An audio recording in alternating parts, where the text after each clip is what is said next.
The call came in on a Tuesday at 4:32 in the afternoon, late October. The sun already sliding behind the Blue Ridge, so the hollows of Shenandoah darkened early. Ranger Aislinn Keats was parked at mile marker 47 of Skyline Drive, just north of the Rapidan turnoff, a paper cup of station coffee cooling in the cup holder, and her radio tuned to the quiet channel they used for backcountry check-ins. The speaker breathed. Static arranged itself into a voice that did not sound like any of her crew. Before we begin, tell me, where are you listening from, and what time is it there? Aislinn turned the volume wheel a notch. Out the windshield, the ridge was drawn in crosshatch, oaks and hickories going copper, the sky a pale thing you could scratch with your nail. The voice came again, precise, as if it were reading off a card. Fox Hollow Base to any unit on the east slope.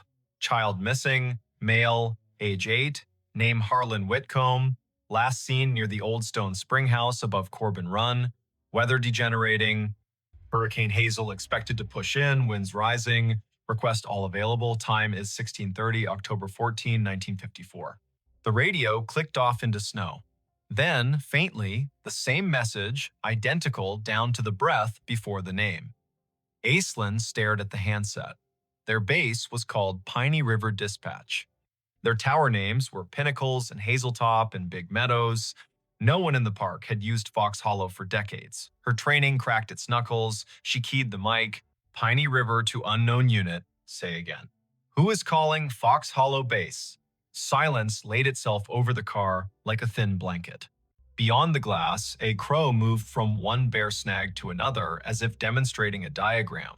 The wind was a steady push from the southeast. Hazel, the word gave the hairs on Aislinn's arms ideas. She stepped out and let the door swing shut. The air had that warm edge you get before a storm that started somewhere else. Leaves chased each other along the asphalt, then lay down. In the trunk lay her day pack, a spare radio, and a copy of a paper map creased along the places everyone folds them. She slung the pack, checked battery levels, turned the spare to scan. The main radio kept its sulk. The spare found chatter from Big Meadows about a flat tire near Lewis Mountain, then returned to quiet. The old voice did not return. Aislinn keyed in to dispatch. Piney, Keats at 47. I caught a transmission, sounds like a vintage call. Reference to Fox Hollow, child missing near Corbin Run, date October 14, 1954. Could someone check the archive on that, see if we have a historical incident report? The dispatcher was a steady woman named Karen, who did not make noises she did not need. Copy, Aislinn. Stand by. Aislinn leaned on the hood and looked east, where the hills tumbled like knuckles, all green and copper and shadow. She had worked Shenandoah 5 seasons. She knew the way the ridges spoke when you asked them right. She also knew radios lie sometimes, bouncing off ducts of temperature and skipping across layers of ionized air like stones. She had heard voices from fire towers that had been torn down before she was born, and a farmer yelling to his brother on a frequency no longer assigned to anyone. She had never heard a date pinned to a hurricane whose name lived in the county's memory like a scar. Karen came back. We have a typewritten Keats. Incident 1954-H, filed at Piney River. Hurricane Hazel, multiple rock slides, a missing person in the Corbin area, that name you gave.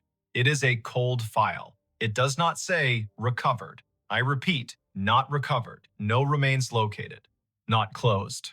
Aislinn pressed the radio to her shoulder until the plastic complained. Copy. Can you send scans to my phone? I'm heading down to the Corbin Run access. If anyone else is close enough to meet, let them know. There was a pause, a little breath that was not static. Karen's voice softened a shade, the way people do when the past finds a way to ask for your time. Sending now. Watch your footing, the trails are a mess of marbles with the leaves down. Want Dupre from Hazeltop on, stand by. Affirmative. Aislinn slung the pack across her back and looked once more at the ridgeline. A truck from Fleet rumbled past, the driver lifting 2 fingers off the wheel in that rural benediction. Clouds had started as a rumor and were now themselves. The Corbin Run access was a gravel pull-off hidden beneath tulip poplars that had learned to whisper. Aislinn eased the truck in sideways and cut the engine. She took the trail with her boots, making small promises to each rock. The stream voiced itself down the hollow knit of last week's rain and this afternoon's melt of a single stubborn snowpatch in a shadow under a ledge. The map told the story of the lower springhouse, a square of stones where water had been convinced to behave. Above it, a ledge with a scatter of quartz chips, the leftovers of older hands doing older work. Aislinn kept an ear on her radio and the other on the creek. She caught the place where a trail forgets itself and becomes deer. She found the old springhouse, its stones asking to be counted. She touched the edge of the low wall with the kind of gentleness reserved for quilts and engines. She did not say the boy's name. The afternoon pulled its shoulders in. The radio breathed again. Same cadence, same careful voice. Fox Hollow base to any unit on the east slope. Child missing. Harlan Whitcomb. Last seen near Stone Spring House above Corbin Run. Weather degenerating. Request all available. Time is 16:30. October 14, 1954. Aislinn shivered in the warm air. Her eyes went to the spring house and its square of shadow. She moved the beam of her headlamp across the stones, not because she expected to see anything, but because light can sometimes rewrite a sentence the land is trying to say. The beam found a length of rust half buried in the moss along the back of the foundation, thin as a butter knife, with a clip and a circle at one end. She crouched. A whistle. Army surplus by the look of it. She teased it free, the moss unwilling to let it go. The metal had pitted and softened into a river-colored thing. She wiped it once against her sleeve, then regretted the act. Her radio clicked and made a sound she had not heard in years, a squelch from another era. Karen came back on. Keats. Dupre is on the way from Hazeltop Tower, 20 minutes if the drive is kind. Archives show the boy was last seen by his father near the spring house, yes. The father left him to fetch his jacket from the car. Weather shifted, heavy gust pushed through, child gone when he returned. Tracks lost near the ledge above the run. 2 days of cruise, then Hazel brought the flood and they stood them down. The file has letters from the mother, 2 years after, asking if anyone found anything she could hold. Answer stamped no. Aislinn looked at the whistle in her hand, then at the spring that fed the run. The water wore a sheen of leaves thin enough to count. She keyed the mic. Found a whistle near the spring house. Will bag it. Doubt it has any forensic value after 6 decades, but a photograph might matter to someone. As she spoke, a figure eased out of the trees upstream. A man in the brown and green of a ranger uniform, but the cut of it was wrong in a way you can feel even if you do not have the words. The shirt had pockets like ideas, the hat sat stiff as a rule book, he carried a strap radio that looked like a lunch pail with an antenna. He exhaled, then stopped when he saw her. "Ma'am," he said. There was a formality in the syllables, like church on a day that hurt. "We're sweeping the east slope." The boy's father said he was right here. He pointed at the stones, as if pointing could anchor the earth. Aislinn stood very still. The man's face had the smoothness of someone who had not yet had reason to learn what whiskey was for. His name tag said M. Elwood. His shoulder patch bore an American shield with a tree she did not recognize. He glanced down at her radio and then at the whistle in her hand. "You with us?" he asked. "You with Fox Hollow?" Aislinn's throat did the dry swallow of a person whose mind is faster than her words. "Yes," she said, because yes was easier than telling a man with a lunch pail radio about the word digital. "I heard your call." "Where are your lines?" "At the ridge," he said, puzzled by the question. "We got men cutting sign along the deer trails. We got women at base keeping track of names. The disaster man out of Charlottesville told us Hazel will give us until dawn and then gone." He looked past her to the ledge, his jaw a small square against the warm air. "Mother is at the church in Syria, not the far one, the one with the bell rope that sticks. She keeps asking if he had a jacket. She wants the question to be a fact." A gust moved through the trees on some business of its own. Aislinn felt the air change around the bones of the rocks. The man looked at her again, and the little muscle at the corner of his mouth twitched. "Your radio," he said. "You get this out to anyone else." "Yes." "We have a tower at Hazeltop. They know. Someone is coming." "Good," he said softly. Then he put 2 fingers to his brow. an old salute done halfway because distance is difficult to respect when the ground is asking for more of you. He stepped past her, boots exact on the damp leaves, and moved toward the ledge, listening with his face. He put a hand out as if to feel a draft. His outline lightened as if the warm air had decided he belonged to it. The forest made the sound of a coat hem brushed along a pew. He was gone. Aislinn stood, her hands empty now that the whistle had weight inside a bag. She did not call after him because naming a thing makes it pick a room and leave all the others. She climbed the slope above the spring house, careful, testing each foot. The ground showed her where it had let go before. The soil had slumped sometime between 1954 and now a scar that trees had tried to stitch. She scoped along the edge and thought about the father leaving for a jacket, a boy with a whistle and a spring that talks even when wind tells it not to. Dupre's SUV nosed into the pull-off as the last of the light left, and the storm made its speech. Jericho Dupre had shoulders like a doorframe and a way of stepping onto ground as if asking permission. He carried 2 headlamps and a calm that turned wind into a task rather than a threat. "You heard it too," he said, by way of greeting. "I did, twice. Then it came again down at the spring house. I found this." She held up the bag. The whistle swung on its string, dull as an old firmament. He took the bag and looked as if it could tell him how to think. He listened. The wind pushed down the hollow. The radio hissed, then thought better of it. He nodded at the ledge. "If it were mine to write," he said, "I would say, slip."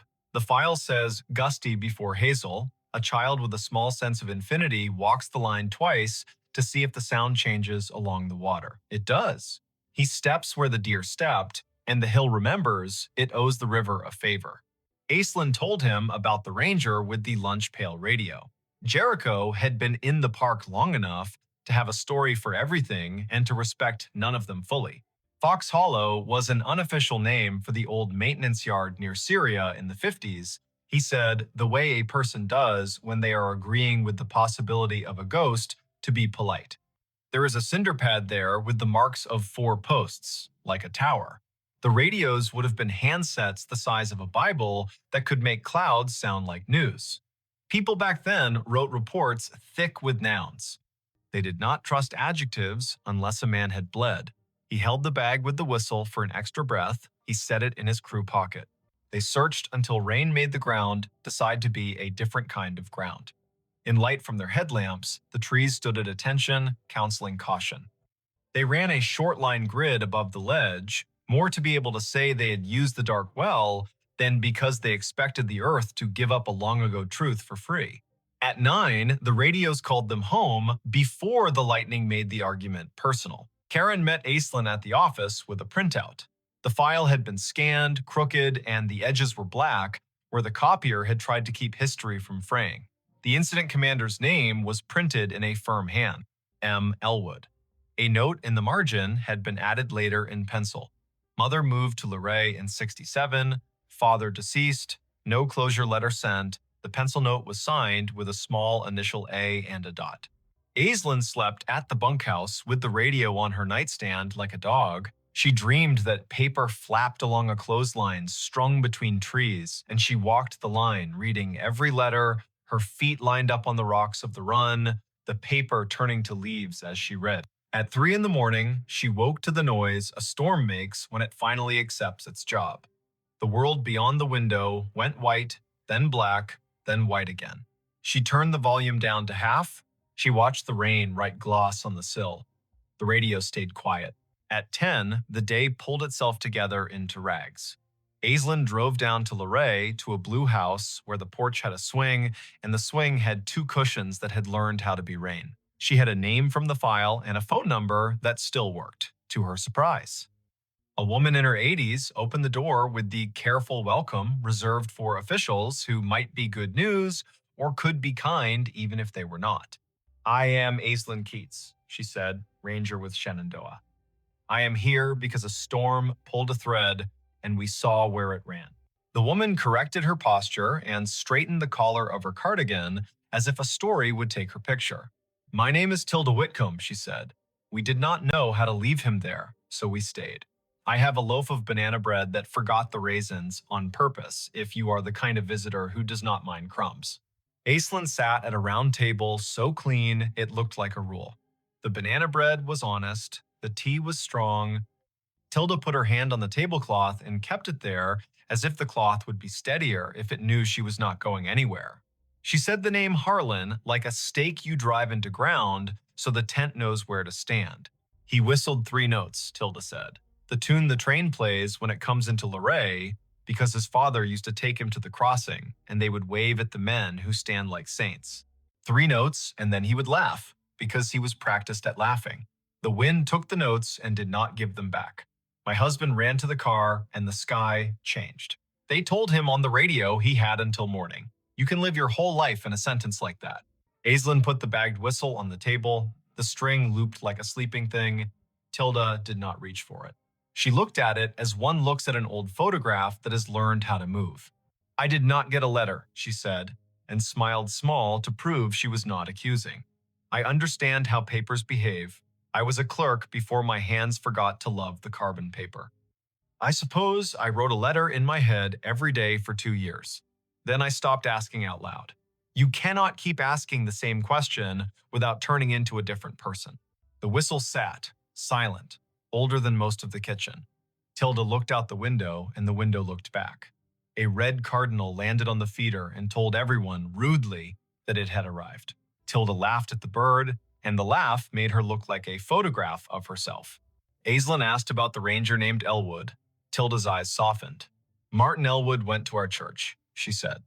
He was the kind of man who knocked on the door with his hat in both hands. He brought us a bag of oranges at Christmas and apologized as if the oranges had failed to be children. He wrote the report because that is what he could do, and he built a cinder block box for the tower that was not a tower, and then he got quiet like men do when they find out the world can keep a thing from them and they still have to go to work. Back in the truck, Aislinn let the radio hum. Big Meadows asked Pinnacles to send a set of cones to mile marker 62. A bear stared down a minivan with an intensity that made the parents breathe like swimmers. Life had resumed its insistence.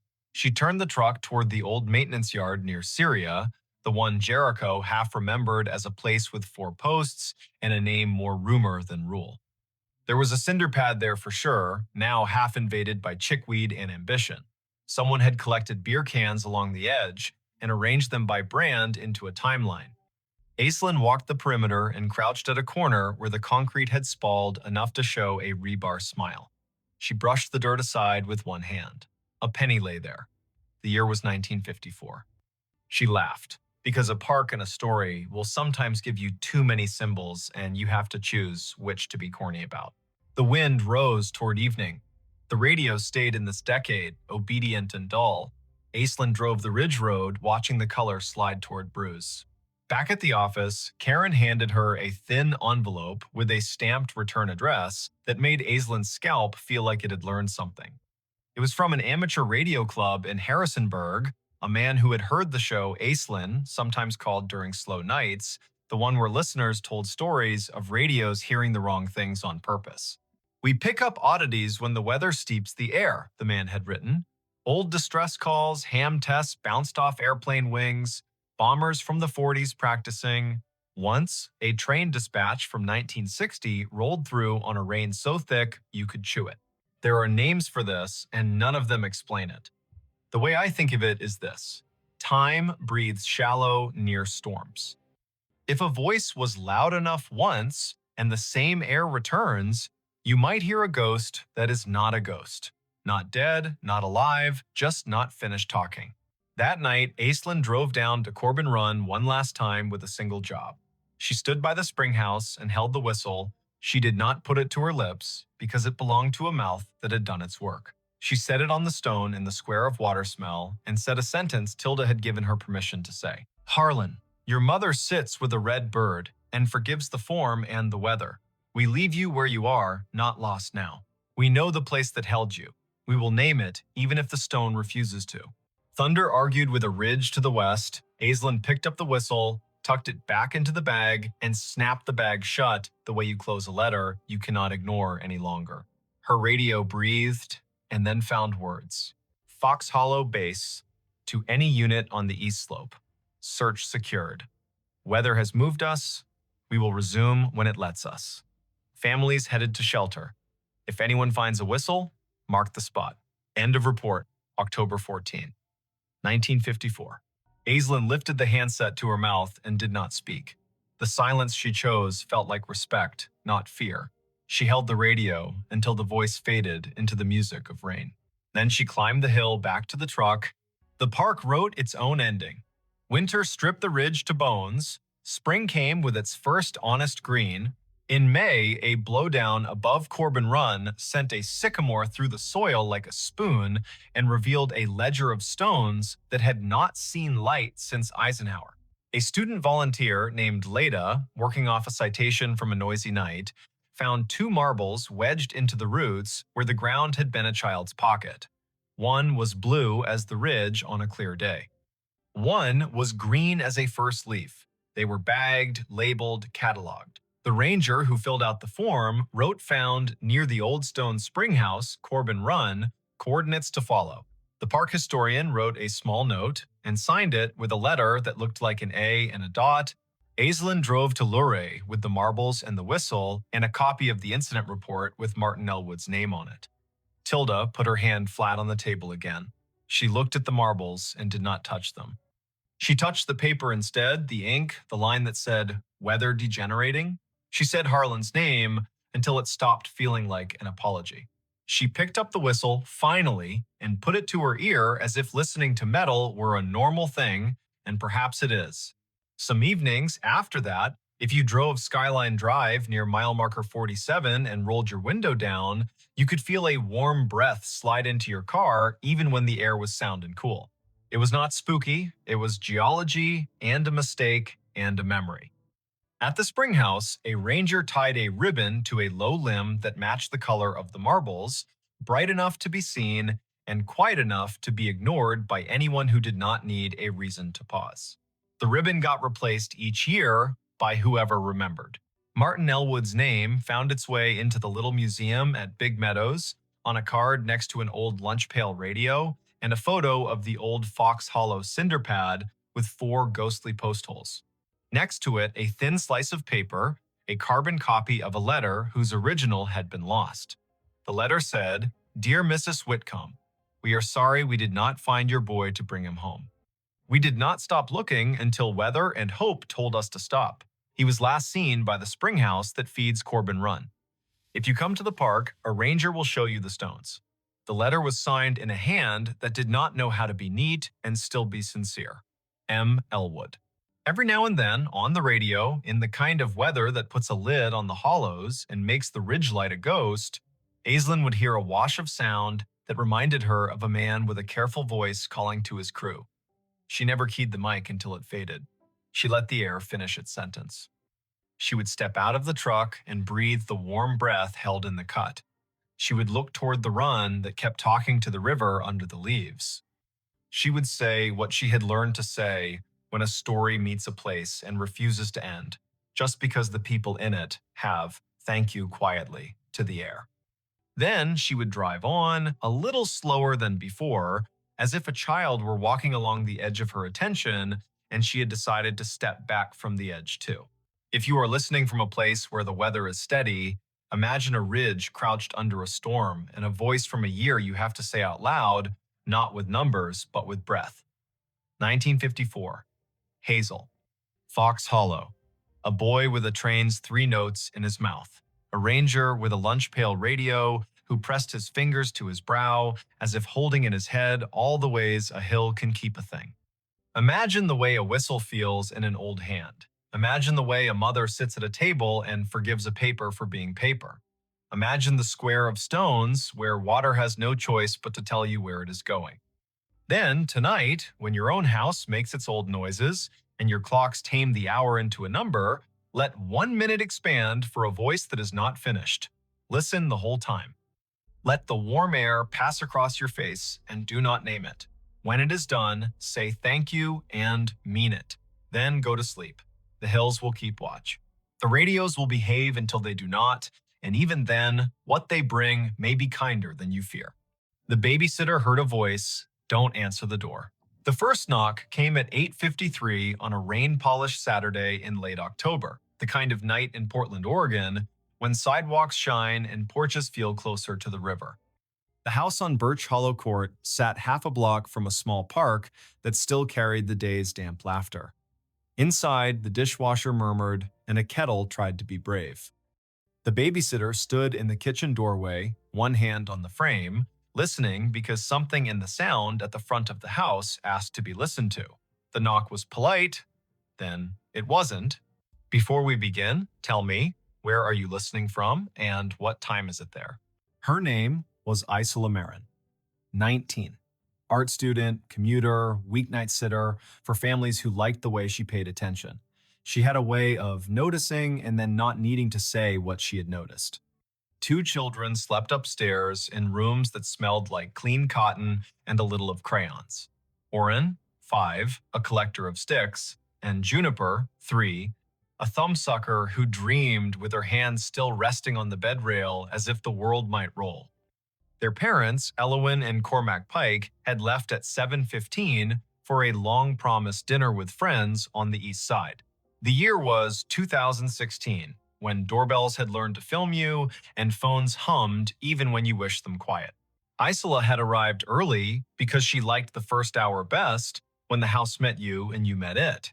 The Pike's place had bones from the 1930s and confidence from a do-it-yourself remodel. A deep porch with a swing, pine floors that told the truth when the humidity rose, a narrow staircase that gave out a soft warning at the third tread. The front door had a knob smooth with history and a deadbolt that made a good, finished sound. Someone had left a bowl of apples on the kitchen island and a note in Elowin's looping hand, "Help yourself to anything except the chocolate chips." The note had a smile drawn like a quick breeze. There was also a line at the bottom that felt like it had been added while standing up. "If someone knocks and we're not back yet, don't answer." That line had made Isola breathe out through her nose, amused. Then the weather settled in, and the streetlight outside made the rain look like it had purpose, and she read the line again without amusement and put it into the pocket in her mind where she kept instructions that were probably not overcautious. The first knock came, then the doorbell. The chime had been replaced during the remodel and sounded like an idea of a doorbell rather than a doorbell itself. 3 notes, the middle one shy.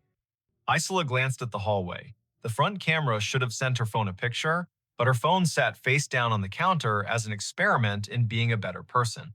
She lifted it. No alert. No snapshot of a porch visitor wet with evening.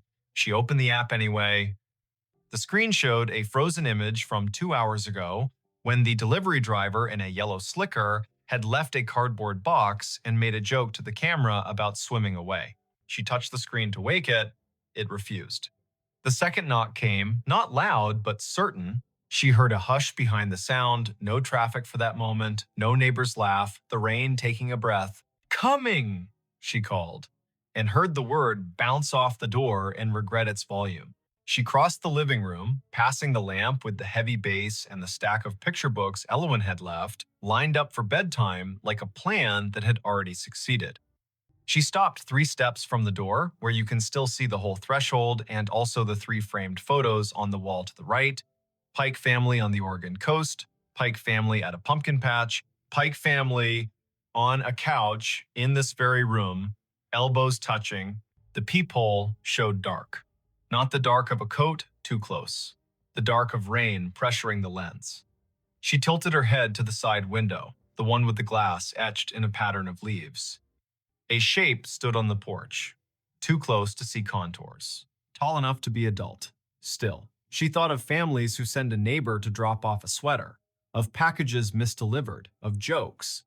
She reached up, fingers on the deadbolt, and then the voice came from the stairwell behind her, even and close, a whisper and not a whisper, a way of speaking that used the room more than it used the air. "Don't answer the door." Isola stopped moving. The words had come from the landing, or the old heating vent in the hall, or the part of a house where stair and wall meet and decide to be patient. She turned her head, slow, like a deer deciding whether the sound belongs to a creek or to a person who has forgotten how feet work. No one stood there. Only the line of light from the kitchen, a run of framed children's drawings on the stair wall, and the slight turn of the banister at the top where a hand likes to pause. Hello, she said, not loud, not questioning, simply acknowledging the world's habit of speaking up when you have one hand on a lock. Down the hall, the nightlight in Oren's room painted a small boat shape on the floor. She took her hand off the deadbolt. On the porch, the shape shifted its weight. The doorbell chimed again, 3 notes, the middle one shy. Isola's phone remained stubbornly uninterested. She felt her scalp fizz, as if the body were sprinkling sugar there. She stepped back 1 foot, then another, until the space between her and the door felt like a sentence with the right number of commas. She set the phone on the entry table and kept her eyes on the door. The shape did not knock again. "Can I help you?" she called, calm. "The owners aren't home." The shape made no answer. The rain decided to be louder for a few seconds, then took its apology and softened.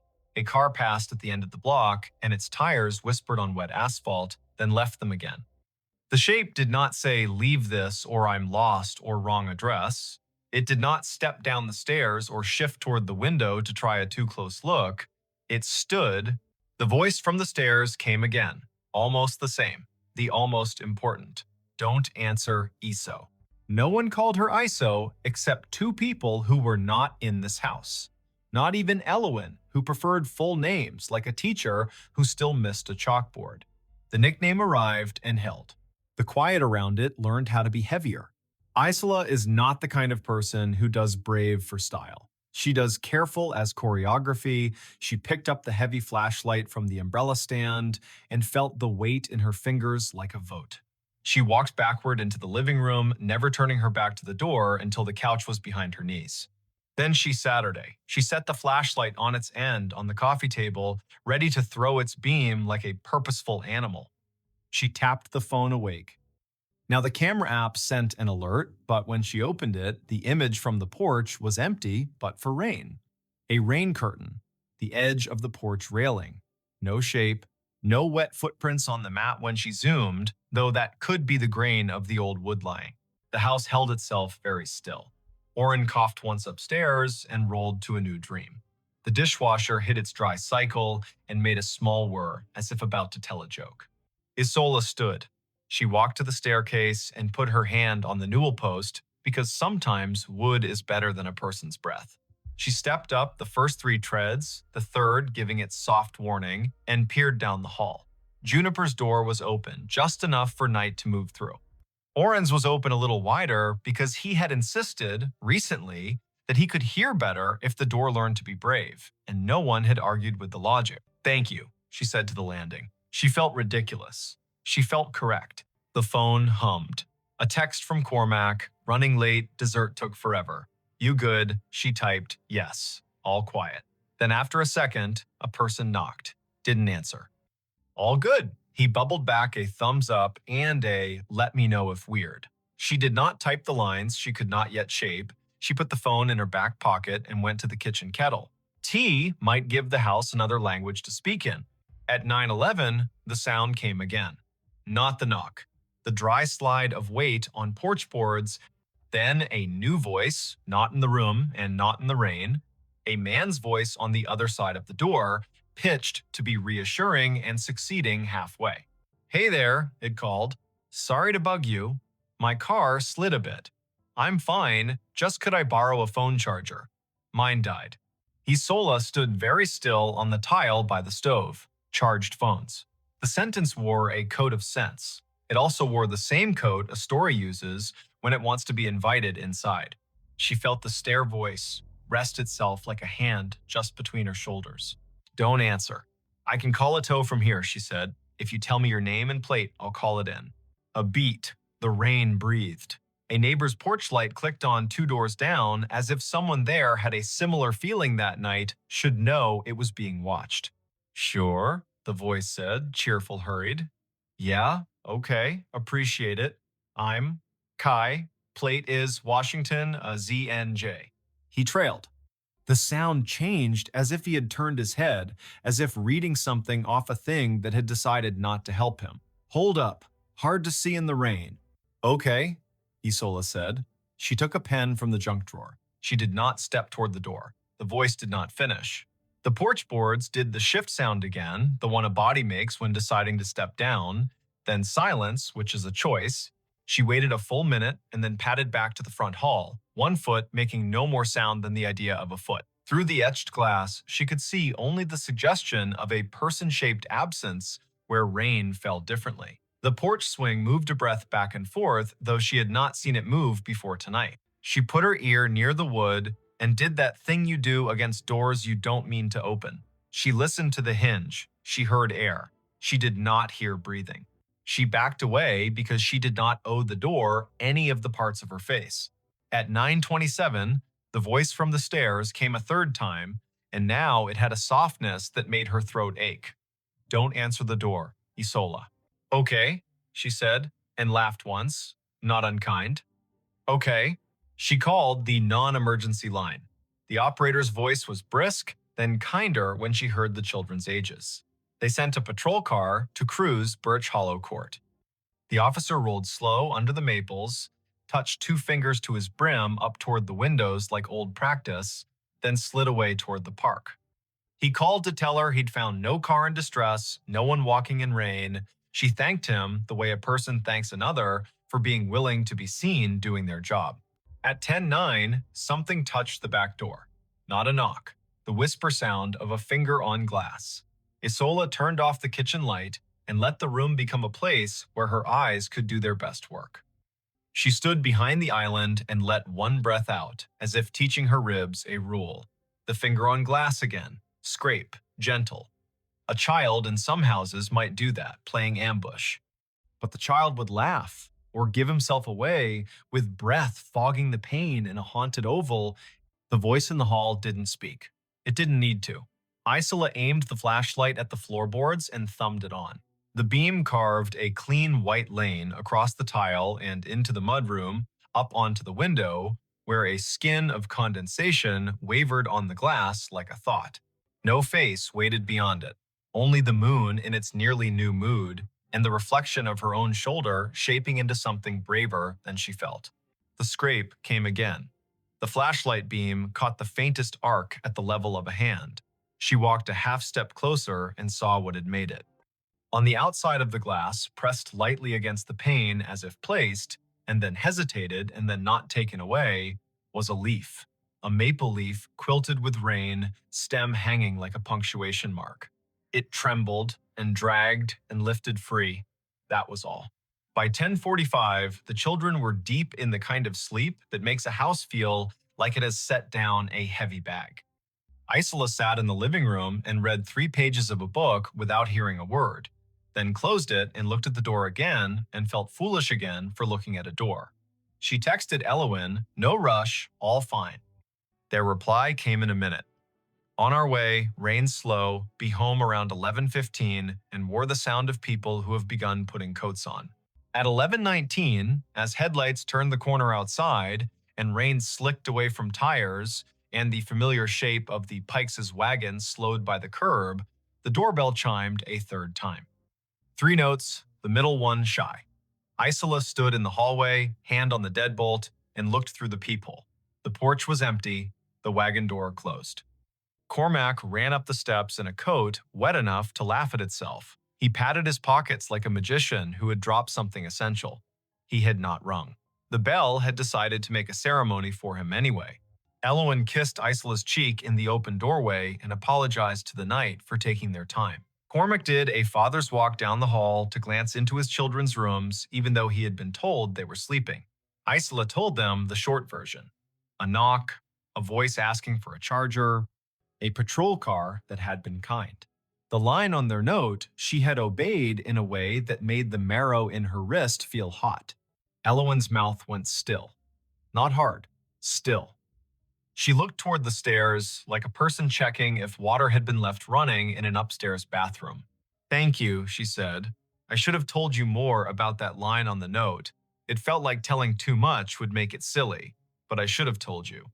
"I heard a voice," Isola said, careful as she said it, ready to be believed, ready to be joked with. "From the landing. It told me not to answer. It knew my name." Elowen closed her eyes and nodded once. Okay, she said. Okay. They made tea.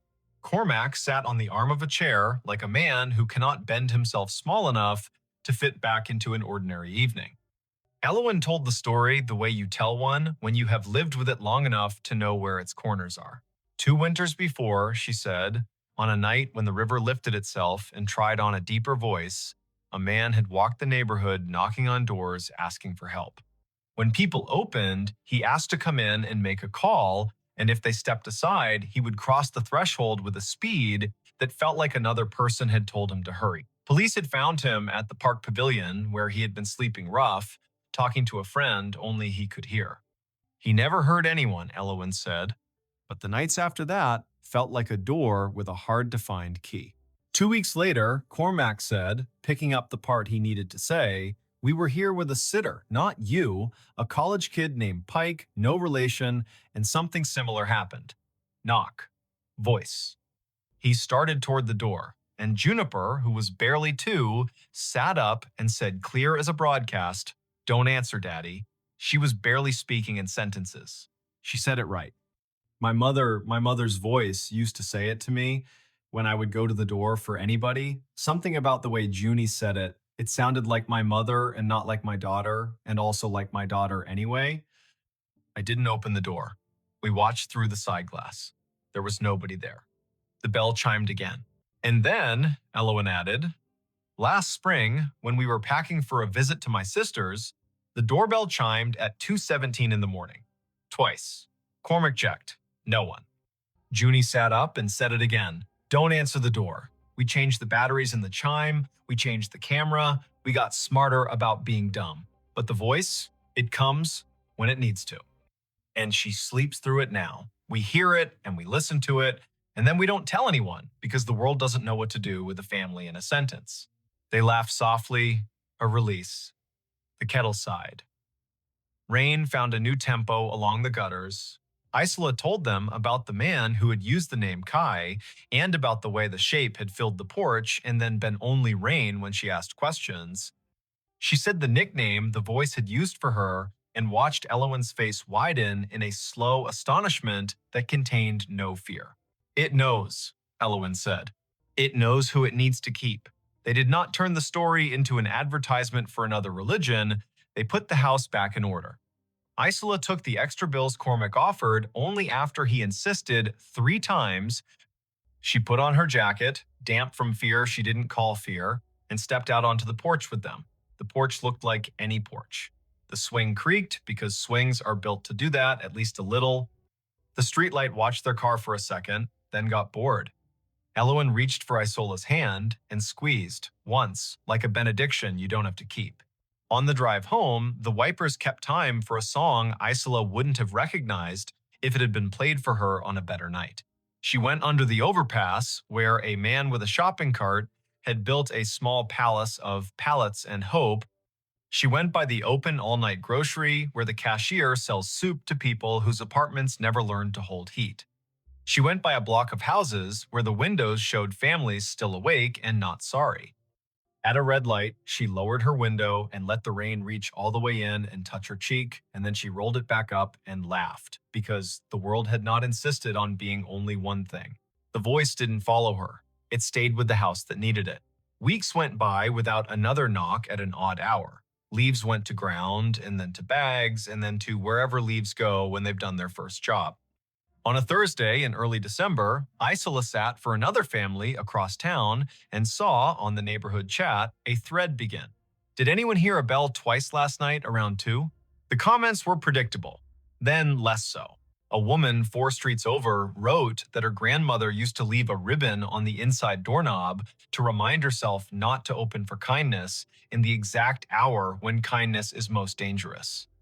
A man who taught band at the high school wrote that he lived alone and still heard a voice sometimes when he put his hand on the deadbolt, and it always sounded like a person who had spent the afternoon organizing drawers and would simply not have the mess of a poor decision. Near midnight, her phone hummed. A text from Elowen, a photo of Juniper asleep on the couch under a quilt, toes poking out like arguments. Under it, a simple line. When she was half asleep tonight, she said, Tell ISO thanks. The thanks is from me too. That winter, the door stayed a door. Spring arrived with a rhythm it was proud of. The voice came twice, each time for Isla, once at the Pike House, and once oddly in a different house where the rule felt the same though the picture frames were new. Don't answer. Each time she didn't. Each time the world failed to end. Each time she thought of how many doors in this country stand between people who need help and people who will offer it and people who mean harm and the harm they intend. She learned something small and, to her, permanent. Safety and kindness are not enemies. They are a ladder. You step to the next rung when it will hold, not before. In late summer, after her semester ended and before the new one began, she took a train to see family in Eastern Washington. In the dining car, a man waved her to the empty seat across from him, the way travelers do when their stories want company, and she accepted. He was older, but not old, wore a ball cap with the logo torn off, and had one of those faces that make you feel remembered. He asked what she did. She said art and children and listening. He nodded as if that were a single profession. He told her he had been a night manager at a motel once, decades back, and how sometimes the night tells you who to open the door for and who to speak to through glass, and how your body knows if you let it be the first expert. He said his mother's voice still visited clear, not spooky, not the kind of thing you put in a movie, and told him the one sentence that she had left him as a tool: don't answer the door, not because you aren't good, because you are. She returned to Portland with a sketchbook full of stairways and kettles and porch swings. She babysat for the Pikes the first Friday of October, a night with dry leaves and a moon that put on a mustache of cloud and then laughed at itself. The bedtimes went easy. The dishwasher hummed. At 9:14, the bell chimed once and stopped. She walked to the door and put her hand on the newel post and waited. The voice did not come this time. The house trusted her to have learned. She didn't answer. Later, when Elowen got home and leaned against the door while she took her boots off and said, "I love my boots and I love taking them off," Isola told her about the single chime. Elowen laughed softly and asked if she wanted pie, and they ate pie in the kitchen with their spoons, making small civilized noises, and the night minding its business. If you want a moral, there isn't one sharp and neat enough to slice bread. There is a sentence that belongs to a particular house on Birch Hollow Court, and maybe to your house too if you need it. Don't answer the door. It doesn't mean never. It doesn't mean be a city made of fear. It means listen for the moment your body tells you the story the night is trying to sell, then say no with enough steadiness that the night has to take its pitch elsewhere. If you are ever in a quiet house with children sleeping like small planets upstairs, and the door learns a new trick with its hinge at a time of night when even helpful people forget how to stand, and you hear a voice that knows your name and the shape of your life, let it be a chain on the inside, not a chain on the world. Make tea. Call for help you trust. Stay in the room with the light. Thank the air when it warns you, even if the thanks feels ridiculous in your mouth. Names will still be names in the morning, doors will still be doors. And you will have kept the lesson the old houses know. Sometimes the kindest act is to hold still while the night tries your latch and finds it true. The hotel room that prints receipts at 17 amperes. M. The first night, the receipt printer woke her. It coughed once in the dark, warmed its little brass roller, and began to spit out a strip of thermal paper that glowed faintly like a cigarette behind cupped hands. The room clock said 2:17 in pale blue digits. Vesper Klein lay very still in bed 5B at the Scissortail Hotel, a brick-walled midtown remnant on North Boston Avenue in Tulsa, Oklahoma, and listened to the tiny buzz and chirp as the machine printed, paused, and printed again, as if it were resuming a conversation it had been having without her for years. Before we begin, tell me where are you listening from and what time is it there? She had checked in late after a client dinner that went long on promises and light on dessert. The year was 2019, early November. The air outside clean after a narrow band of rain slid through, and the sidewalks shone like varnished stage floors. Vesper was 33, a freelance systems tech who patched networks for small hotels that couldn't afford to be down and couldn't afford to hire someone full-time. She traveled with a canvas tool roll, a spare router, a zippered pouch of adapters that looked like a magician's deck, and a mug with a hairline crack she liked to think of as its signature. The scissor tail was her kind of place. A lobby with a brass bell that had learned restraint, a front desk shelf of paperback mysteries for the taking, a night auditor who watched the door like a friend watches a house while you're out of town. He'd been the one to hand her the key card and the two-page Wi-Fi map, Quill Penner, printed on a plastic badge, as if the name might be borrowed for the night. Night auditors aren't chatty by design, but Quill had leaned forward when she asked for the room farthest from the elevator. He'd said 5B is quiet most of the time, then paused, weighing whether to add something. He didn't. He pointed at the coffee station and said, "The cinnamon packets are the good ones." The printer sat on the desk under the window, small and stubborn, the kind of ticket machine you see in diners and old theaters. No USB cable trailed from it, which made Vesper grin in the dark because devices without visible leashes are both a challenge and a dare. The narrow receipt paper advanced in 2-inch bursts. The room smelled faintly of dust and citrus, the ghost of cleaning solution, and something else warm plastic maybe, or the metallic tang of heat on a coil.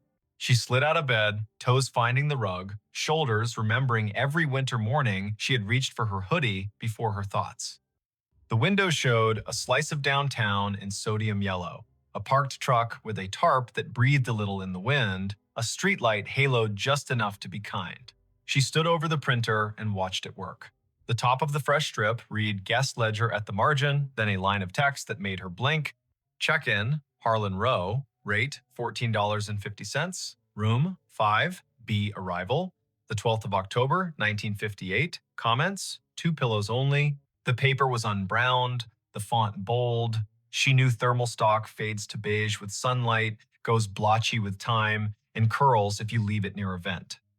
This looked new, but the data was from a year you had to say out loud to make it believable. The printer hummed again and produced another line. Check-in, Odetta Meyer. Rate, $12. Room, 5B. Arrival, the 4th of May, 1957. Comments, traveling with songbooks. She tore the strip and laid it flat on the desk, then pressed a finger to the cool plastic of the printer, as if touch might confess what the eye couldn't. The machine did not shake. It simply waited, polite as a clerk, with more to say. At 2:23, it stopped. A little green light near its only button winked twice like a made-up code. Vesper set the paper on a coaster, lay back down, and stared at the ceiling where the streetlight's slatted glow made a grid like a rehearsal. In 2 minutes, the heater clicked, the mini-fridge answered with its own throat clearing, and her body did the sensible thing it does when a problem cannot be solved and the hour is improper, it slept. Daylight always rationalizes the night. Vesper showered, dressed, and went downstairs with questions arranged in her mouth as if they were items on a parts list. Quill stood behind the desk with a pen balanced across his knuckles like a small seesaw. Room 5B printed receipts at 2:17, she said, like a person reporting a minor plumbing miracle. She slid the strip across. He read it, eyes moving left to right once, then again slower. He did not touch the paper, as if touching would make him complicit in whatever time wanted. He leaned in. You know how old buildings have old anchor points. You hang a new painting, but the wall still remembers the nail. He lowered his voice. That room was a manager's office back when this place was the Francis Motor Lodge. They kept the ledger in there, typed out receipts on a half-width machine bolted to the desk. At close, they printed a roll of check-ins for the night, tore it, and rubber-banded the strip to the hardback ledger. Quill tapped the counter. Once, twice. I've heard the story since I was a kid, but the machine in that room was long gone when the Scissortail bought the building. That, he nodded toward the strip, is a thermal ticket printer from the last decade. We put it in to spit bar tabs during wedding weekends. He smiled without humor. The bar's downstairs. He told her what he knew, which was more than most people get for free before 10 in the morning. 2 nights a month, irregular but stubborn, the printer in 5B came alive at 2:17 and printed names from when the room was an office, and the office took cash, and the cash came with a handshake, and sometimes a song. Housekeeping had tried unplugging it, but the little machine held on to its paper and its green light like a dog holds a ball. Engineering had replaced it with a new unit. The new unit learned the trick too, as if the wire in the wall had a voice. Once, a manager put the printer in another room. It printed in the other room. At 2:17, Vesper asked the question an auditor would ask, "Why 2:17?" Quill lifted a shoulder. Night audit on the old system rolled at 2. The manager, a woman named Adelaine Merritt, he wrote in her diary, he gestured toward the wall where black and white photos of the old Francis hung in frames. The audit took 17 minutes most nights because the room charge calculation was slow. He winked, a habit to soften hard edges. That's what the Haunted History Tour says, anyway. My grandmother worked housekeeping here in the 60s. She said Adelaine was the kind of woman who could silence a room by looking at a clock. Quill slid the strip back to Vesper. I don't put much stock in anything that prints on its own. But I don't stay in 5B either. She laughed, but softly. I'm the right kind of superstitious, she said, the kind that believes in loose cables and also in writing down names. She folded the strip, tucked it in her notebook, and promised the front desk a stronger signal on the north wing by supper.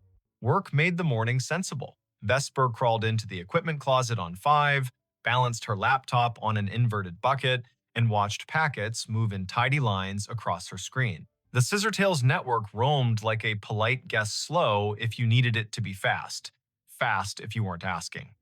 She pushed a firmware update, tuned channel widths, stood on a chair to re-angle a ceiling antenna the way you point your head to listen better. Lunch came from a food truck with a chalkboard menu and a line that made the air smell like cilantro and good intentions. She ate on the loading dock, the sun finding her cheekbones and telling her to stop worrying about things no one pays you to worry about. The second night, the printer coughed at 2:17 on the dot. The room's clock, which she had not trusted since it flashed 12:12 after she plugged her phone charger, matched her wristwatch exactly. The printed strip listed names, again, 5 this time, each with a rate that made the era plain. Miguel Corrado, Della and Sten Bay, Bellamy H. Cross, Traveling Sales, G. Whitlow. The comments field sometimes added a phrase that felt like a quotation. Traveling with songbooks, baby sleeps light, keep the radio low. She tore the strip and laid it beside the previous one. The heater ticked its approval. She sat cross-legged on the rug, laptop open, the printer's power cord draped across her thigh. If it's a room ghost, she murmured, it should ignore me. If it's a network ghost, I may as well listen. Her laptop saw the printer as a simple thing on the subnet, a networked ticket device with a default login and a queue history that should have been empty and wasn't. Vesper scrolled. A job log rolling back months logged exactly 2 entries each night with the flag source, Legacy. Someone had written a silly little module into the Scissortails aging property management system, a module that echoed old file structures for nostalgia tours during October. She'd seen that kind of thing done for fun. But this module contained descriptors she didn't recognize. Ledger spool, carriage return key, ribbon jam. These were words from a different machine. The audit program triggered at 2. The ghost queue called itself at 2:17. She checked where it pointed. The path wasn't a path, it was a device ID that didn't match any modern naming scheme. She pinged the device. No answer. She traced the MAC. The vendor code came back to a company that died before the internet had central registration. That made her skin feel too tight. In the morning, white coffee cups clacked, and the lobby television played low, the weatherwoman pointing at a band of storms where storms like to form. Vesper asked Quill if there were schematics for the old building. He pointed to the office behind the desk. Ground plan framed on the wall. Maybe useful. The hotel had been 2 buildings stitched at the seam. The Francis Motor Lodge on the east, a narrower annex that used to be a savings bank on the west, joined by a flyover corridor at 3 and a clumsy arch at 5. Room 5B sat where the old bank manager's office once had been, according to a penciled note at the edge of the plan. There, a scrawl, printer niche, in lighter pencil, spare line to basement. Quill warmed to the problem the way night auditors do when daylight invites them to be citizens. He called maintenance.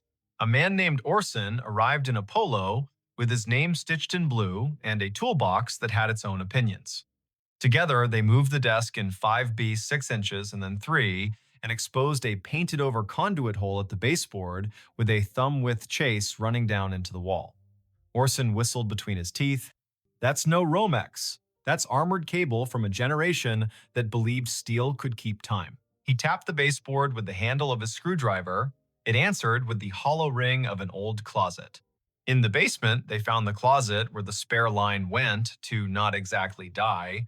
The air was colder down there, humid the way the past is humid. A metal cabinet stood against the wall, padlocked, a gray panel humming like a neighbor practicing scales. Orson tested the lock with a pick he swore he hadn't lost. The door swung open.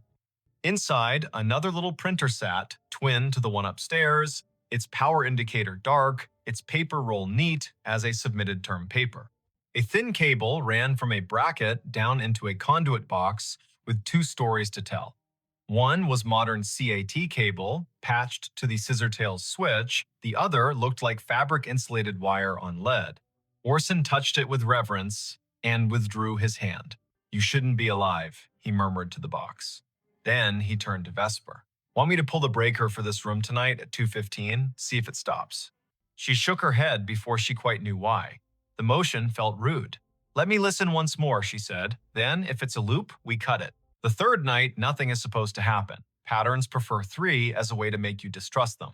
Vesper made tea in the room kettle with the cinnamon packet Quill had sworn by. She texted her brother a photo of the printer and a caption that read, "Haunted Bar Bill." And he sent back the shrug emoji that meant, "I love you, but weirdness is your brand."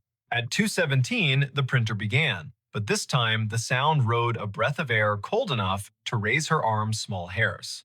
She stood close enough for the paper to curl against her knuckles and read each line as it arrived. Check-in, Adelaine Merritt. Rate, comp, room, 5B. Arrival, the 12th of October, 1958. Comments, night audit. She reached for the strip and her fingers trembled, mildly, like a person handed the microphone at a small funeral. The machine whirred without printing for a count of 6, then resumed, the font just a touch lighter. Check-in, Quince Palmer. Rate, $9.50. Room, 309. Arrival, the 12th of October, 1958. Comments, meeting at dawn. The room held its usual choir, fridge, heater, hallway, ice machine, 2 turns down, but behind it all, she heard a soft clicking. Not printer, not clock. Keys. The slow press and release of typewriter keys. Somewhere not in the room and not far enough away. She froze, because freezing is a way of letting more senses work. Her body made itself a listening instrument. The keys whispered. Again, 3 strokes. Pause. 2. The printer spit a final line. End of ledger. Prepared by A. Merritt. Time, 2:17 amperes, M. Vesper did what the body asks. She sat on the bed with the strip in her lap and waited for her breath to level. It did. The heater ticked, the fridge purred, the typewriter stopped pretending, the sound folded itself up and slid under the door. She slept because being a person who works with systems means you've learned to stack your fear on a shelf when there's nothing urgent to do with it. Morning turned the printer into a device again. She took the strip down to the desk. Quill stared at the word comp and the name he had heard his grandmother say on summer porches when the heat wanted out of the day. He asked to borrow the strip to show his manager, a woman with the fast walk gait of someone who plans 2 days all the time. The manager's name was Letha Croft, and she looked at the strip like a problem that could be solved with a memo. She was polite and firm. "We have tours on Fridays for the people who want goosebumps," she said.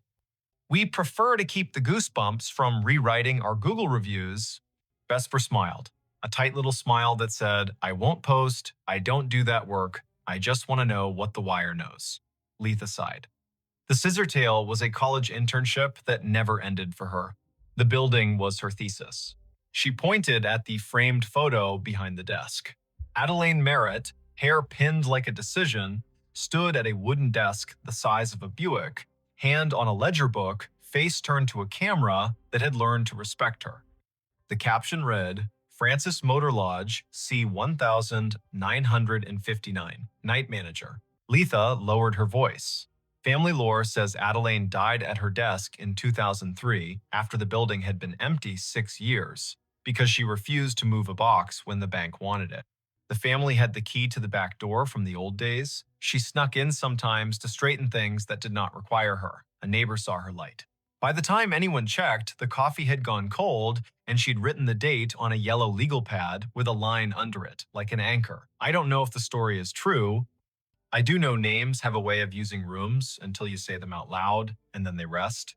That afternoon, Vesper sat on the floor of 5B with her laptop and a coil of patience. She sniffed the packets between server and printer and saw the little ghost job present a string of bytes at 2 minutes past 2, announce itself as ready at 2:16, and request the queue at 2:17 with a line that included a date spelled in words, not numbers.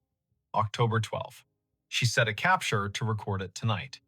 She did not know what she would do with the proof, but the act of capturing felt like putting a box around a wild thing without requesting its death. The fourth night, she did not sleep. At 2:16, the room gathered itself. At 2:17, the printer began. The first name landed like a quiet gavel, Harlan Rowe. Again, as if the ledger wanted to list the set that belonged with the date, as if the building had a playlist for that night and needed it to end correctly. The second name, Odetta Meyer. The third, Quince Palmer. The machine word, then it printed a line that wasn't a line she understood. Checkout, A. Merritt. Time, 2. 17 amperes. M. Balance, $0. Drawer, locked. The room changed temperature by a needle's width. The way a body registers changes a thermostat does not. The typewriter sound returned, louder, as if the keys had moved closer, as if someone had rolled the desk chair to the doorway. Vesper stood. The bathroom light made a rectangle on the carpet. She turned it off and let the room be only the room. In the dark, a kind of courtesy arrived. She spoke to the space like a person speaks to a skittish animal. "I hear you," she said softly. "I see what you print. If you're finishing something, finish. If you need a witness, I'm here." The keys worked once, gently. The printer fed a final inch and stopped. The heater clicked off, as if called on. The fridge made a small, delighted sound, the way fridges do when they extract a victory from physics. Vesper lay down slowly, like a person trying not to wake a toddler, and watched the window make a square on the wall. She did not sleep much. She did not feel punished by that.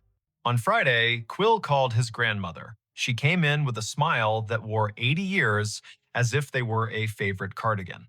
Her name was Thalia Penner. She had hands that did hair buns right the first time and eyes that counted change without looking. She stood in 5B and curtsied to the air, lightly, like a joke only the past finds funny. She pointed at the baseboard where the printer niche had been long before this printer knew it was one.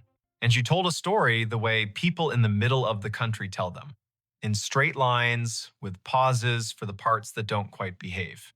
Back when the Francis was a stop on the oilfield run, she said, Adelaine kept books for men who couldn't read receipts and kept rooms for women who didn't need to be asked why they traveled alone. She printed the audit every night, tore the strip, tucked it under the ledger ribbon, and locked the drawer. Her niece said she was proud of how long she could do the math in her headroom tax, city tax, discount for the flood man whose boots never dried. When the hotel closed in 1997, Adelaine kept a key. In 2003, she came in one last time to make the numbers even. She wrote the date, she drew a line.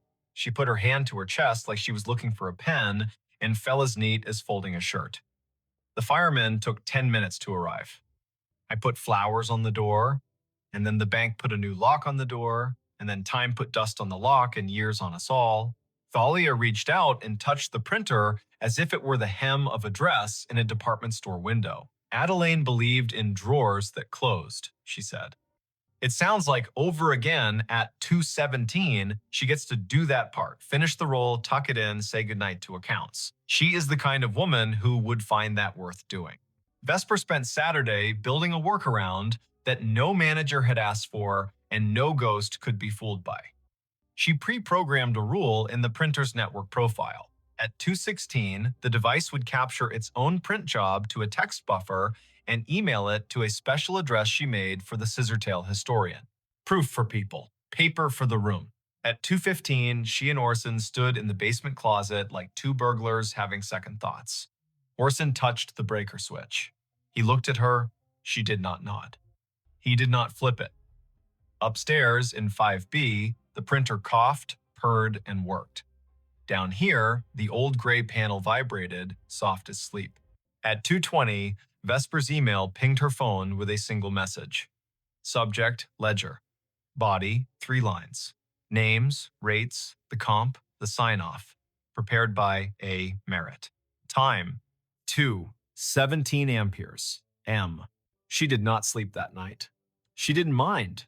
She lay on the bed, hands behind her head, and watched the room recede from what rooms are in daylight containers, shelves, angles, and become what rooms are when you let them be churches. Limits, repetition, silence between notes. She thought about drawers, about the way her work was mostly closing things in the right order so strangers could open them and recognize what they saw, about how a hotel is a machine for forgiving you for not being home. On Sunday, she checked out. She left a thank you envelope at the desk with Quill's name written in neat engineer's block. In it, a printout of the email rule and a small drawing she'd made of the baseboard hole with an arrow labeled here, "The wire remembers." Quill held the envelope like it might be heavier than it was. Letha met her at the door. "I can't exactly put this in a maintenance request," she said, meaning the week Vesper had just spent listening to a machine be more honest than any of them owed their jobs. "But I can tell you what we can do. We can frame a copy of your email in the staff room and call it the drawer letter. We can show it to anyone who works past midnight and forgets that ending is a kindness. We cannot run a Halloween promo in 5B because some stories don't belong to customers. We cannot unplug the thing that works for someone who isn't here anymore." Vesper smiled. That's more than most places do for the living. She drove out of Tulsa with the radio off, south, then east, then north again, the planes rolling around her like a low lullaby. She stopped at a gas station where the coffee was too strong and therefore perfect. She called her brother to tell him a story with no real twist and therefore true. She didn't say the name of the printer because sometimes a tool deserves privacy. She didn't say the name of the woman who closed drawers because she had said it enough. She didn't say 217 because she had learned to say it in her head as a kind of vow to be kind to the people who work at that hour. Months later, back in Tulsa for a different job in a different building, she walked past the Scissortail one evening just before Christmas when the lobby held a neighbor party. A small tree wore strands of tickets in place of garland bar tabs printed for fun, red inked with dates and little notes in flare pen script. Quill waved from the desk, a Santa hat angled to keep his dignity. Letha stood by the fireplace talking to a city inspector whose expression said he had learned to sleep at last. On the stair, a woman in her 50s, adjusting an ugly sweater, looked at Vesper in that way strangers sometimes look at one another, as if they had agreed to be in the same hallway before they were born. Vesper stopped in for a minute. She drank cider from a paper cup. She left before anyone could ask for a funny story with a good ending. She slept at a chain hotel by the interstate where the printer in the lobby spat bills for bottled water and where midnight meant nothing in particular. At 2:17, she woke and smiled at the ceiling, not because any machine had called to her, but because she had trained her body to stand witness for a time that belongs to other people. She poured water into a glass and listened to the small sound it made when it met the bottom, hollow turning to full. She said the name she had been given as if returning a borrowed book. She slept again.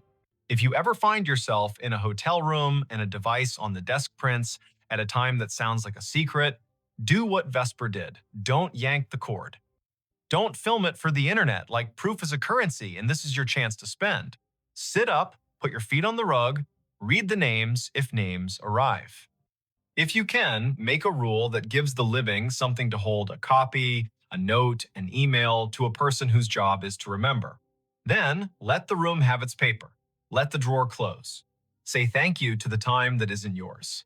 The night staff everywhere will feel it like a hand they don't have to see. And if you must know, it goes like this. The little green light winks, the paper unfurls. The names Harlan, Odetta, Quince, Adelaine roll by. small and austere and whole. The room changes by a breath, the heater stands down, the fridge on duty hums, the typewriter in the wall or the idea of a typewriter slides one last carriage to the right and returns. The drawer locks. The ledger for that one night balances again. You will not have been asked to fix anything. You will not have been asked to believe.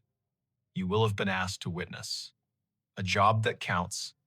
When dawn smears light along the window, when the city yawns and rolls, when the night auditor hands the keys back to daytime and goes home to sleep in a room with a plant that knows their voice, you will have been part of the smooth that makes this complicated world possible. Somewhere, a printer coughs once more, polite as always, and waits another 24 hours to do what it knows on the dot without apology. If, later, someone asks why a small hotel on North Boston Avenue keeps a finicky old ticket machine in a room that could rent for $2 more without it, you can say this. Not every device has to justify itself in money. Sometimes a machine is a ritual. Sometimes a ritual is a receipt that proves someone was here and did their work and went to sleep. And sometimes, at 2:17 in the morning, a woman who once locked a drawer she loved gets to do it again, which is as reasonable a reason as any you'll hear for anything that persists in this country, shaped by roads, rooms, ledgers, and the soft insistence of people who finish what they start.